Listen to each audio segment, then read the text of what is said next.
Hello.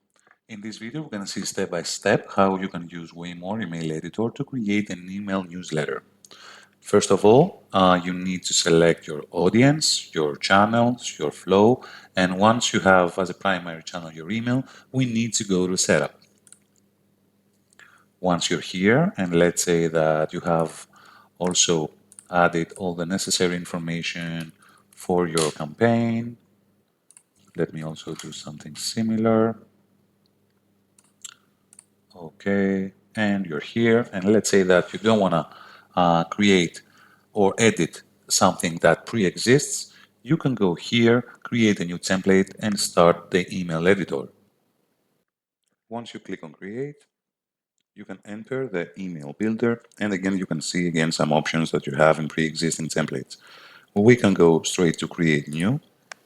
And the first option is that you can select the layout depending on the columns and the rows or the images or the text you want to include inside your email. I will choose the blank one and I will have to set up a name, so we'll go with test and let's start building. Let's split our image into three columns, the left side, the main one with our canvas, and the right side with the settings and styles. Let's start with the first column and then we will proceed with the rest. Here we have some different options, and depending on your skills, on how well you know to create an email page, it can help you very easily to do so.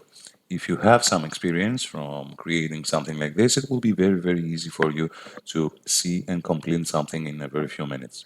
So starting with the blocks, let's say that we have an empty canvas.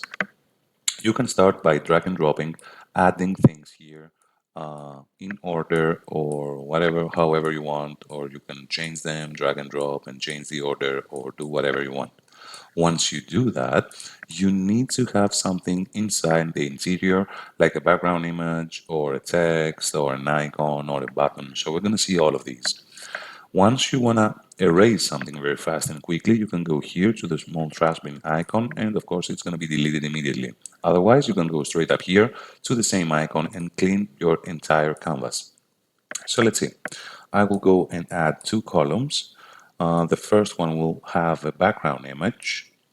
And by default, once you do that for the first time, you have to select your images. You have two ways. Either you can click and browse your PC if you have any available photographs so you can use them during your email building, or let's select this one, or by doing the same thing, if you don't have any library of photos, you can click here, search for free image. This is something that is powered by Unsplash, and by typing something like anything, there is an automatic search in the web that gives you plenty of photographs and images that you can use for your building, for your email building. So I'm going to use this one. In the same way of thinking, I will add another column, and here I will go with a paragraph. So as you can see here, you can have a piece of text. Now, what happens whenever you double click a specific element inside your canvas, you can edit the specific one. And let's say here, I want to completely select the entire text. I will change my font or the size. I want to make it bold, and etc. You can do the same thing for every text. Remember that we said earlier that if you want to do a personalized message, you can go to tags, have the first name of your recipients from your contact list, and then start explaining what you want. In the same way of thinking, let's clean again our canvas. You can have a big heading here on the top of your email, or you can have a specific icon. In the same way of thinking, you can type something and search. Let's see if there's a car icon, exactly in the same way of thinking that we did with the images. You can have a divider that splits your elements, so it gives you some space. You can have a specific button here, and we're going to see also the settings. You can change the color, the text, whatever you want. You can add a specific link to your email so someone can see some information here, and then if you click this, he can be redirected to the specific website or link that you wish. Or you can have plain text in this form, and everything is very easy. You double click, you start typing something, and it's very easy to use. In the blocks, these are the basic things, the basic elements that you can add in your canvas. Then we have the sections. In the same way of thinking, you can have two columns but with different widths. So here you want to have a small piece of text, and here you want to have, let's say, a photograph. We can do that in the same way. I will put that here. I will go with button here, and we're going to change it later. You have different options about columns and their width. You can do that in different dimension. Let me erase that. Or three columns at the same size. Four columns again with drag and drop and just simply scrolling down. And a page whipper.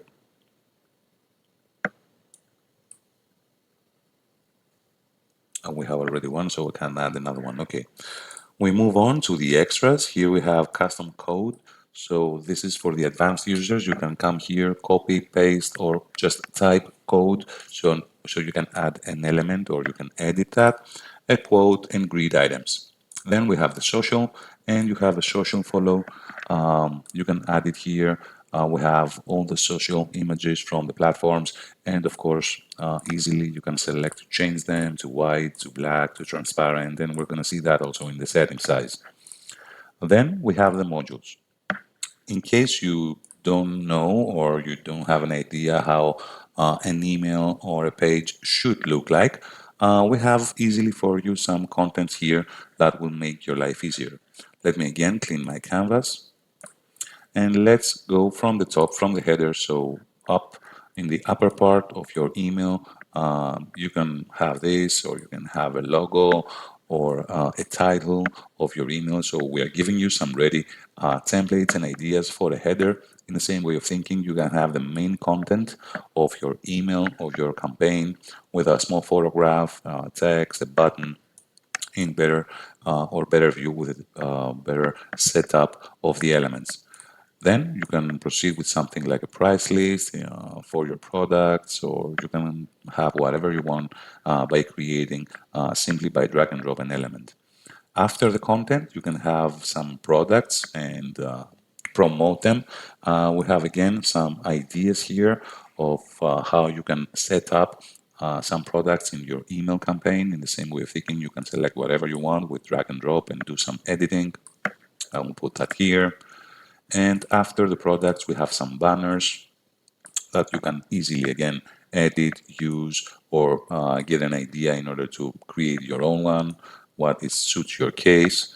And after the banners, we have the footers. This is the uh, bottom side of an email or a campaign, and always uh, sorry about that. I have to drop it here and then change that. So you can have your communication information or about us or how can people reach you or download the specific app at the end of your email. You can also have a map with locations, where to find us, etc. So after the footers, we have also the modules. We're going to talk about the modules in a few minutes because you can also create and save your custom modules for the future. But here we have again some ideas what else you can add in your email content and of course in your email campaign. So all of these are the modules that can help you and give you ideas in how your email should look like. And then third, from the left column, we have the WayMore products. So here, if you have already created or insert any information about your products, you can simply drag and drop, again, in the same way of thinking. You're going to see that you need to select your product or category. So here I will go for my PrestaShop.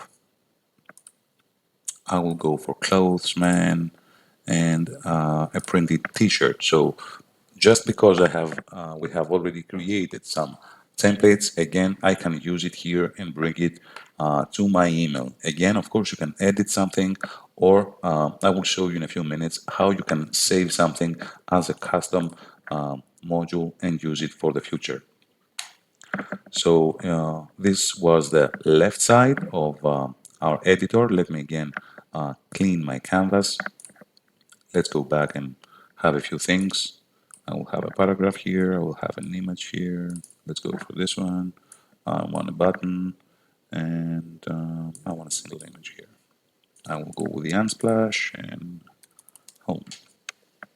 Okay, so let's say that this is going to be our email template, our email campaign for now.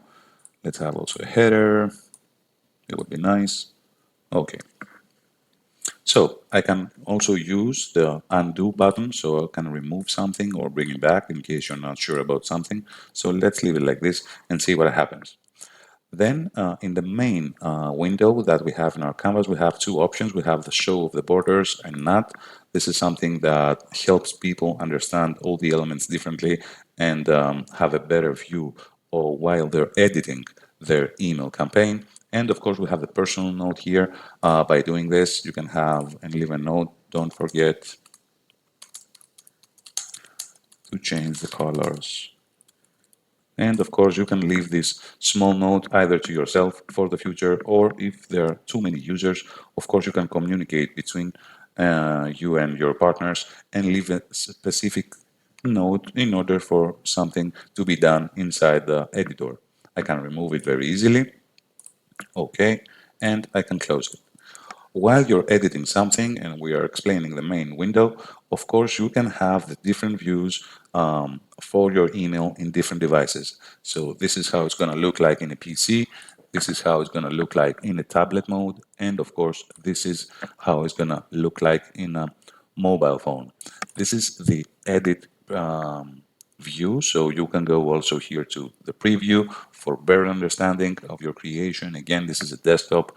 This is the tablet mode, exactly what your recipients are going to see and how they're going to scroll down. And in the mobile, again, in the same way of thinking. This is the preview. Again, you can go back to the edit mode and continue with your editing while you're here. So this also was the main window of our editor. Now let's see a few things about the right column of our editor and the settings and styles and the layers.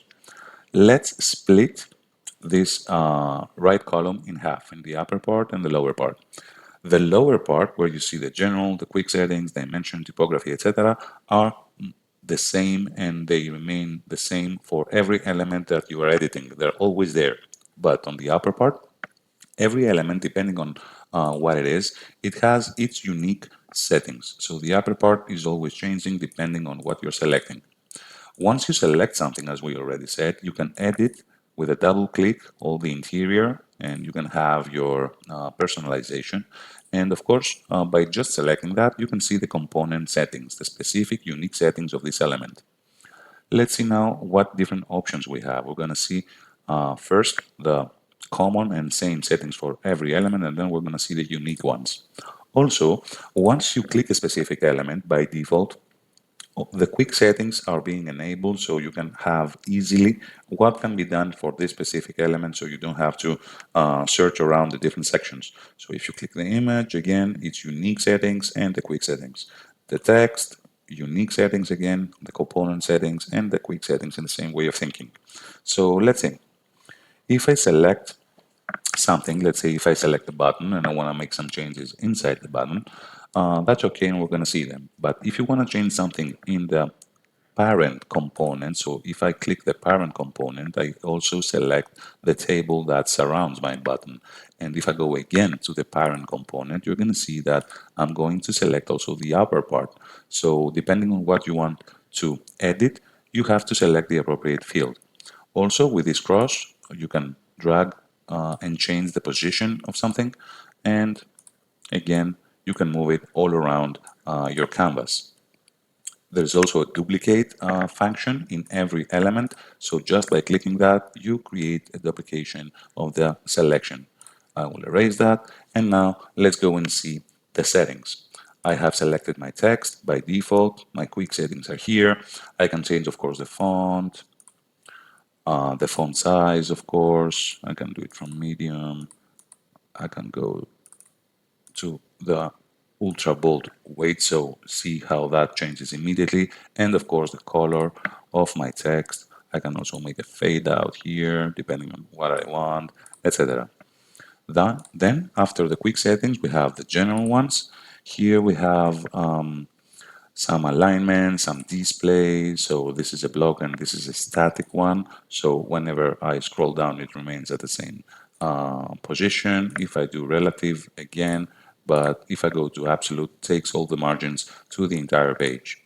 Fixed, if I select, let's go to static, and then I'm going to fixed, you're going to see that this sticks in my web page and it's not scrolling down, so this is going to be always at the same position. In dimension, we have, of course, some the width and the height of the specific element. You can change that. We have the margins and the paddings here to make a small explanation. The margins are the borders, and you count them from the outside. The paddings are the borders again of the specific element from the inside. So let's see what happens. This is 16, 16, 0, 0. If I go here 25, you're going to see that there was a margin from the top. Let's go 25. There's a margin externally from the bottom. I will do that the same, 25 from the right and 25 on the left. So you see those external borders that we just created. In the same way of thinking, if we go to paddings and 25, you're going to see that these are the internal borders that we are affecting right now. So you can edit and you can change whatever you want. Also this one. And then we have the typography, as we already mentioned above, with the fonts and everything.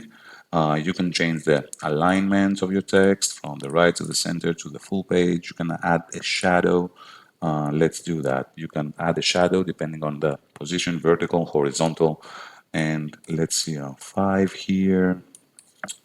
You saw a small shadow coming on the horizontal position. Now it's also in the vertical one, and from black I want to do it blue, and also with the fade out as we already mentioned. So this is how it's going to look like.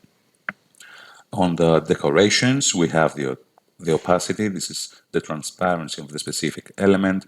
You can have a border radius. So if I do that 25, you're going to see that my border became curved, not with angles. And the background color, again, I can change that to a green one, and again a small fade out. This is how it's going to look like. Or you can change the border radius only in specific elements, and let's go minus 25 here.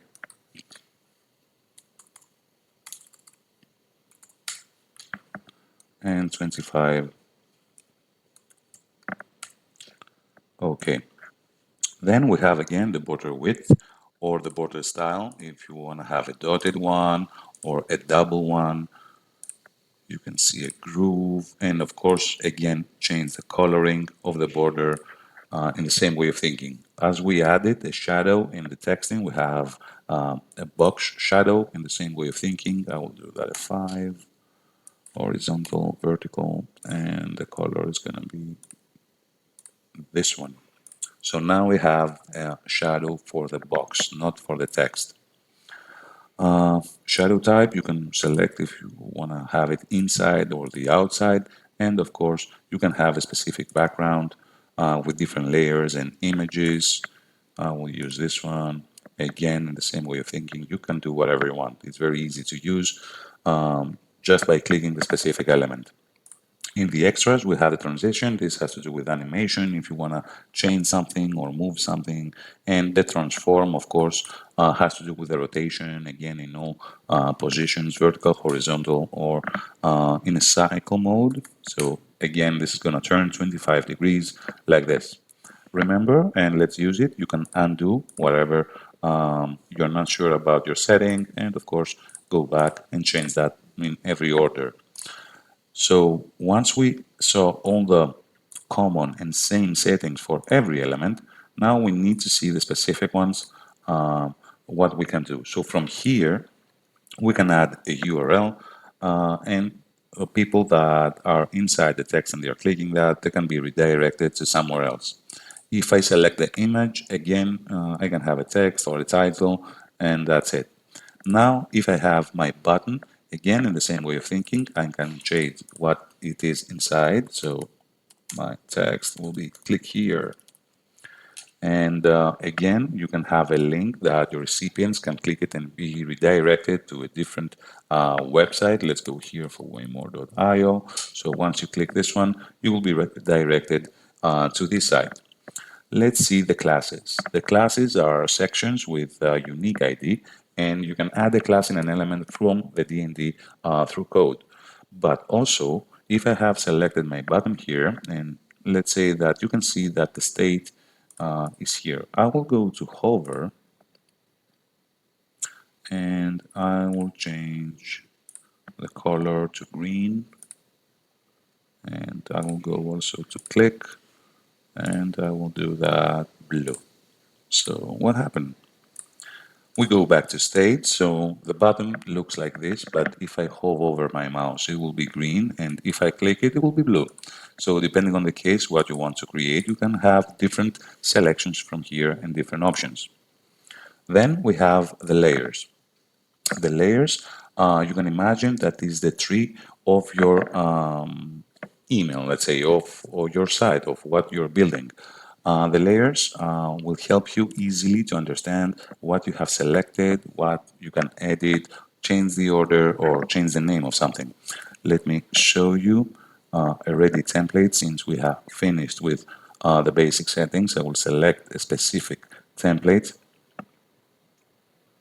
in order to show you a few things about the layers.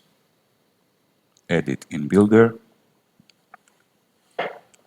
Again, so let's say that we have created this email. This is going to be our email campaign with our products and everything. And let's go now to layers. Here you can see the body, and starting from the top to the bottom, you can see all the interior, what you have created, and all the elements that are inside. So we have the main body, and you can see your selection. You will have the page wrapper, then a table follows, a table row, a table cell, a specific table, a section, and moving on. So that way you can also edit something. You can work on something better. You can hide or unhide a specific element in order to focus and work better in a specific element that you want. You can rename something in order for you to remember your products or what you are editing, or in case you want to save something and use it for the future again and again. So these are the layers, and I owe you to show you again how you can save something in order to use it for the future. So let's say that we have created this, the best household items, and you really like this template that you have created, and you want to save it as a module and use it for the future. So you can select, let's say, the image. As we said, you have to select the parent component. Again, also with this one, and let's go to the main thing here. Okay, so I want to save this one and the parent component like this. If you go and you see this small diskette that appears, says save as custom module. So you can save that. And in the same way of thinking with drag and drop, you can use it for the future. Once you finish, again, you can preview something in all your devices. And of course, you have the preview, again, how someone, your recipient, will see that in a specific device. We said also all the three columns of our builder, and now we're going to see the main functions that we have, the general style settings. If you click here, you can see that you have some general settings for your email body, for your email width in pixels, and you can do that manually. You can change the background color, the main background color of your email, and you can have a default padding. We set the borders that internally will be appearing on your email. Then we have the fonts. We can change from here the header, the paragraph fonts, and of course the line spacing. By clicking whatever you want and selecting your options, you can apply. Then we have the view code, and you can see in HTML and in CSS, in case you're an advanced user, the code of the specific email. You can import your own code from a specific file. So if you are again an advanced user, you can use this feature. The cleaning the bin, we have discussed that. You can clean from here your canvas, and once you have finished with your email and you're sure about your email campaign that is ready, you can save and continue finishing your campaign.